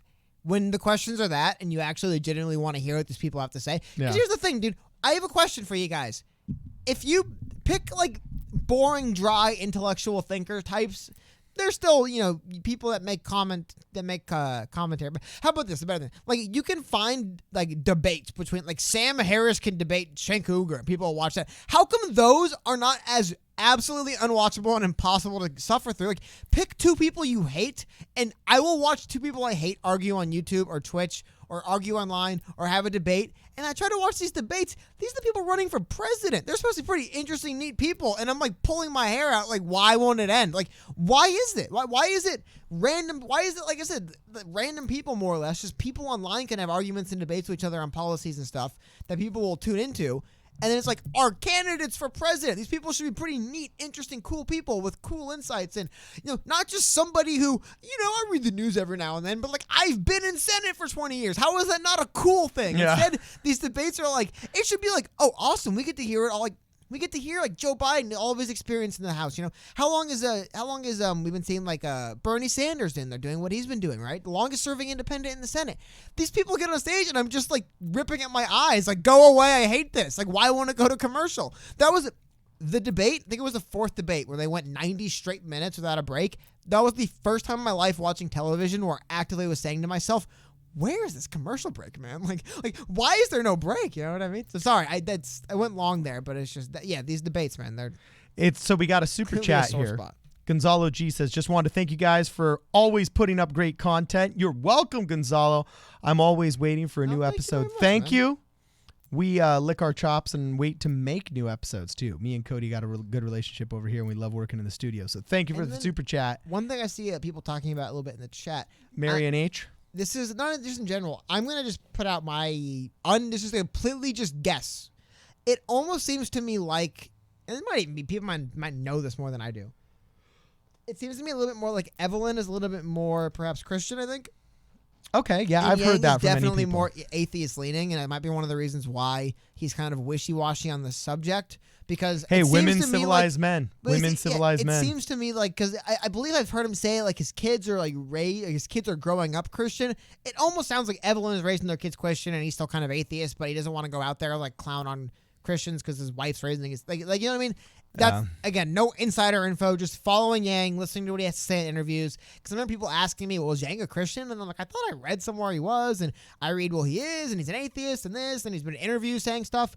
What it seems to me more like is something along the lines of that, or he's not.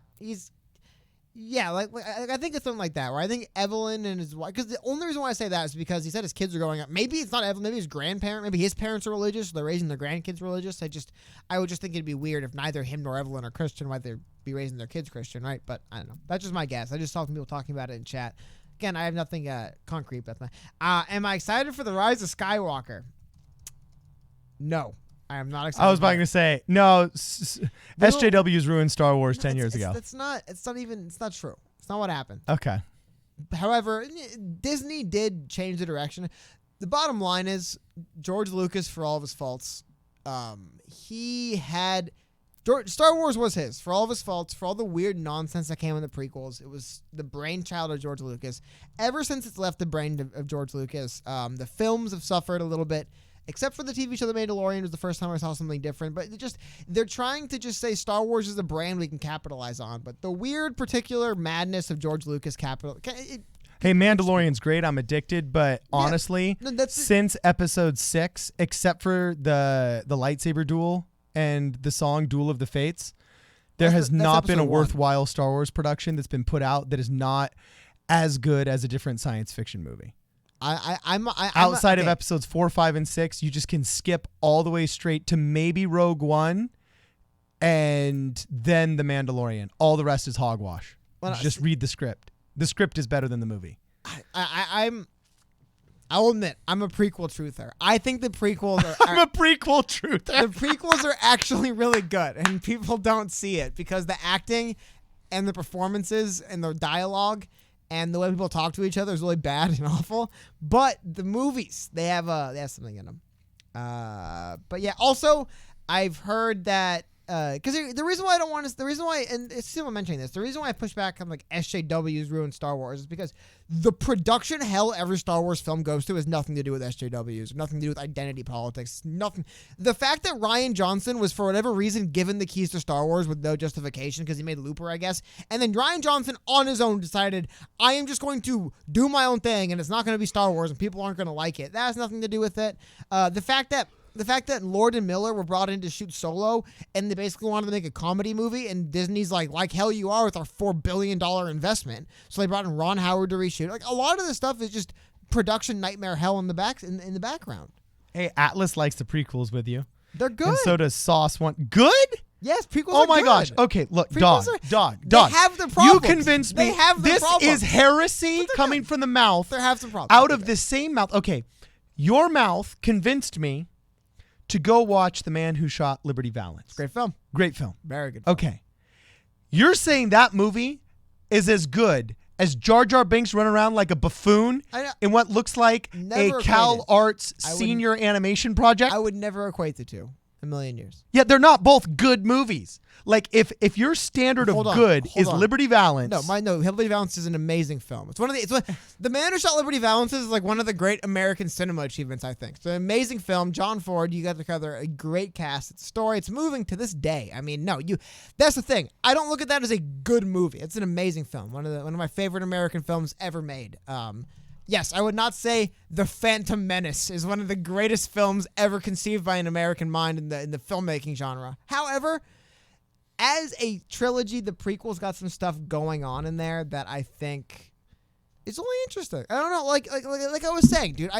To me, when Jar Jar Binks is standing up in the Galactic Senate and he's like helping turn over complete control to Chancellor Palpatine, and you think the only reason why... Because he's the true Sith, dog. The only reason why Jar Jar has any influence, though, is you go back to that stupid Naboo fight scene, but he was like the hero of Naboo. Like, all this stuff is cool. The prequels, at the end of The Last Jedi, Poe Dameron is introduced to Rey. What's Rey's last name?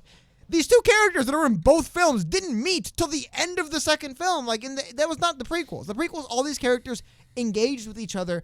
Remember, that's where Palpatine came from, Naboo. Anyway, I'm not going to get into this. So look, there's 3 comments in a row that I think just show the prequels have their faults, but they get shafted way too hard because they were. You know what? The same thing's going to happen, by the way, in 10 years with these films. It's not because of nostalgia. It's because Star Wars is such a big deal that it's like It was such a flash in the pan when it happened the first time. The notion you could just redo Star Wars is dumb. So they're always disappointing. It's always like Star Wars is coming back, and then you get The Phantom Menace, and it's really disappointing. But you go back and just watch them as 3 movies that have nothing to do with any outside, what's the word I'm looking for, hype. The stories themselves are cool. The movies have problems. So Blue Ronster's here. Ronster's back. Hopefully that's Ronster. He says the prequels are god awful. More power to Cody. And Porio Roshan is back. This is my favorite comment so far the past like 20 minutes. Issues that truly matter. Yeah, we're diving deep into the substantive issues of the prequels and Clone Wars. But these 3 comments I'm about to read you right now just show the amazingness of those who watch us. Jeff Greenwade says, SJWs did ruin Star Wars by ruining the story to insert politics. I agree with Jeff. Right behind it, though, is Nate Johnson saying prequels are good, Cardin, who happens to agree with Cody. And then finally, civilizing the men in the argument, Marianne H. comes out and simply says, yes, Liberty Valance. Great film. So I do have a question for the chat before we close here because we are over and we were supposed to have ended like 30 minutes ago. But who here, quick poll, just yes or no, who here is actually, what'd you say? If you agree, put a 1 in chat. Yeah, if you agree, put a 1 in the chat. Or if you've seen it, who here has actually seen the movie The Man Who Shot Liberty Valance? It's an old black and white, so if you haven't, it's fine. It's not like, you missed out on Star Wars or on like Fiddler on the Roof or something. But anyway, you gotta holler at us in the chat and let us know if you've actually seen the movie, because this is kind of an obscure movie in cinema history for some. And I'm curious how many people have actually seen The Man Who Shot Liberty Valance. It's a famous film. It was by John Ford. It's an amazing film. John Wayne's in it with James Stewart. It's it's a legendary film. I'm blanking on his name. Lee Marvin's in it. I mean, it's great. Lee Van Cleef is in it. I mean, it's a great film. It's a great film. Most people have never heard of it. No, they all say. It's an old movie, maybe. You know what? I gave you Philistines way too much credit, I guess. Holy cow. It's a pretty good movie. I haven't got a 1 in chat. Hey, what's the 0? Why is it 0? Okay, so 2 is no. 2s and 0s, I'm assuming, mean no. If a 1's if a 1's an affirmative, a 0 would be a. So okay, we got some people that have seen it. Awesome. Hey, tell you what, we just civilized a lot of you guys out there. If you want to see, yeah. By the way, hold on. Let's get back to this because Brenda Blake said it. Lucas said Star Wars was always about politics. Today's politics are more vocally polarizing by social media. Dude, I will show you guys the video if you have not. I'll link it. I won't show it. Alex Jones describing the prequels is a great way of getting it across because, yes, the reason why Star Wars has been interesting in any level, it's what the prequels are really good at, is the political angle of it. And again, Star Wars didn't exist without George Lucas. George Lucas is not the only person. He was saved from himself largely in the first 3 films. Yeah. Like, all of his ideas weren't used. And then he was so big and famous by the prequels. Prequels are actually a great cautionary tale of power unchecked. Nobody on set was going to say, oh, Mr. Lucas, this looks ridiculous. Excuse me, Mr. Lucas. No one's going to buy this. It looks ridiculous. No one ever said that. That's when no one says no. But yes, I think drawing modern geopolitics, because Star Wars was kind of old school geopolitics, and then the prequels were like modern geopolitics. Okay. I mean, a lot of stuff is really interesting. It's a lot about, funding people to, attack you so you can call for help and you can claim people aren't doing enough. And then, just funding secret shadow wars is pretty much a lot of modern geopolitics. I think this newer series could have been a cooler take on modern geopolitics, but instead it did a 180 and went back to old geopolitics of like Empire, bird, Rebels, good. And it's just like, dude, what? Can we get more than this? And then Rian Johnson saw that was happening, and Rian Johnson said, I'm going to make this gray area. There is The Last Jedi. I think the actual meaning of it was like, ooh, there is no Jedis anymore. Everyone's gray morality. Okay. Sorry, I'm getting into Star Wars talk here. I'm really passionate about Star Wars. I like Star Wars a lot, but I don't know. I just think, yes, there's way more cool stuff going on with modern politics that Star I got to tell you, Wars I could think be your opinions on tackling. Star Wars are further out there than my opinions on the Book of Mormon musical. Really? Yeah, I think yours are more yours are more out there. Oh, the order you watch the films then 1, 2, 3, 4, 5, 6, 7, 8. Yeah, that's tons of people. Okay, so we got to wrap soon. We got to wrap soon. I'll tell you what. Any last super chat questions? Lob those hand grenade questions right now because we're gonna be shutting down here in a second. Yes, I apologize. I mean, honestly, the last 10 to 15 minutes of every stream, we kind of just wade into whatever off-topic stuff. In the future, we'll just come up with a more solid. This is off topics. Yeah, well, like I said, it made literally no sense to me in the sequel trilogy. Why didn't J.J. Abrams direct all 3? Why did they just turn it over to Rian Johnson and say, do whatever you want, Rian Johnson? He did whatever you want. And they're like, not that. and rip it back and give it to J.J. Abrams. Why did they do that? Like I said, I think the bigger failure with modern Star Wars is just arrogance, hubris, and just the production of it's gone up miserably. And then also rejecting their core audience. That's not good either. Okay. Is Cardin more of a Star Trek or Star Wars guy? That's a good question. Dude, I grew up watching Star Trek with my mother. She was a Star Trek The Second Generation junkie. So I have seen much of Star Trek, but I'm more of a Star Wars kind of guy. I'll be honest with you. Okay. I enjoy the extended universe of Star Wars more than Star Trek. Let me see. Somebody said Xi Jinping equals Palpatine. So who is he funding against him then? Who's the Trade Federation? If he's Palpatine, who's the Trade Federation? Yeah, Blue Ronster asked Cardin and Cody wins another caller streaming. Like I said, we're after. Okay, so basically after this holiday period, guys, starting in the early parts of 2020, hopefully like right straight up on 2020. It's just crazy right now. It's really tough to get me, Cardin, and then Brittany together so we can screen the calls and do it all together. We're moving all over. So just once the hectic stuff ends with the holidays, we're going to come out. We'll let you guys know. We're going to start streaming more and then a more consistent schedule across the two platforms. So just keep your eyes tuned. 2020, we'll have more to tell you guys then. Just right now, like I said, with the holidays, it's impossible to get us three together to properly have a call-in stream. But we want to do more on Twitch where we're free with our substances. So keep an eye out. 2 weeks, 2020, we'll be talking more about it. Okay, so we got these are the last two questions that we'll field right here. Josh Montez says, what's better, Cardin, LA Symphony or the LDS Tabernacle? Let me tell you, it's the LDS Tabernacle when they bring in their symphony. That's rocking. Or they actually team up sometimes. They've teamed up with the Los Angeles Symphony and with the London Philharmonic and so on and so forth. Really good question here, too. Yeah, and then also... From Nathan. And then Roberto as well. A couple of good questions. Okay, Soldier1 says, I want to learn how to canvas from Mormons. We should do that video. Is there an actual... Is there an actual demand for a video of me canvassing, Mormon style for Yang? If you guys actually want to see that, I'd be tempted to go out and make that. That'd be funny. So Nathan Butcher, should Yang sit out of the February MSNBC debate? Ooh, that'd be... what do you think, Cody? I think he can protest louder from the stage. Okay, I believe so too. And Roberto Blake says, better philosophy, Jedi or Sith? Normally, well, before frickin' the Jedi started killing babies they thought were going to become Sith, I would have said Jedi. But Jedi's better philosophy overall. Because Mark Hamill wanted to roll in and like straight up kill the driver character when he was young. Okay. I'm like, dude, I'm sorry. I'm not down with the euthanasia of minors. Okay? As far as I'm concerned, Rian Johnson, Star Wars is not canon. Anything Rian Johnson wrote, non-canon. Using Lightspeed on a ship as a torpedo, it ruins the entire...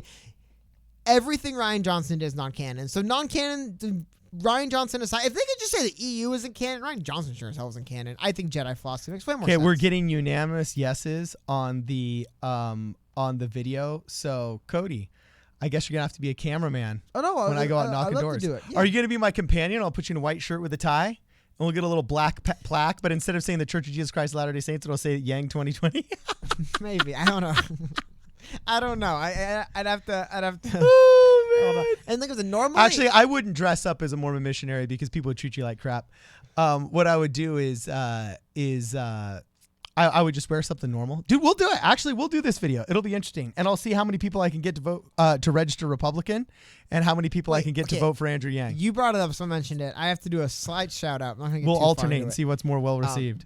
You said the driver character. You're speaking of Adam Driver, I believe his last name is. Yeah, didn't he come in to go kill Kylo Ren? Yeah, well, no, Kylo Ren is Adam Driver. But yeah, I will give a slight shout out to Adam Driver. I already put some Twitter. So I felt bad though. I read an article about how a radio guy played a snippet from his thing and from his movie, and Adam Driver like freaked out and stormed out. So I was like, he's like, I don't like listening to myself. I'm like, probably some like dad or mom was like a director and got him a job in Hollywood kind of stuff. So I looked him up. Pretty cool guy, man. Joined the military after 9/11. He got in like a bike accident and like messed up his sternum, so he had to leave the military. He went to college. While he was in college, he was like, I want to do stage. Applied to Juilliard twice, got in, became an actor. So more power to him. I just thought I want to say, because Kylo Ren is the only part of the sequel trilogy I actually find I like.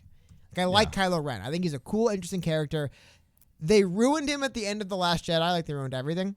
Up until like the whole bit in The Last Jedi where he's like giving that speech to Rey, like, join me, we'll build a new thing. I'm like, it's a cool character. It's a cool character. And then he's just like, no, I'm evil again. And I'm like, I ruined him. So yeah.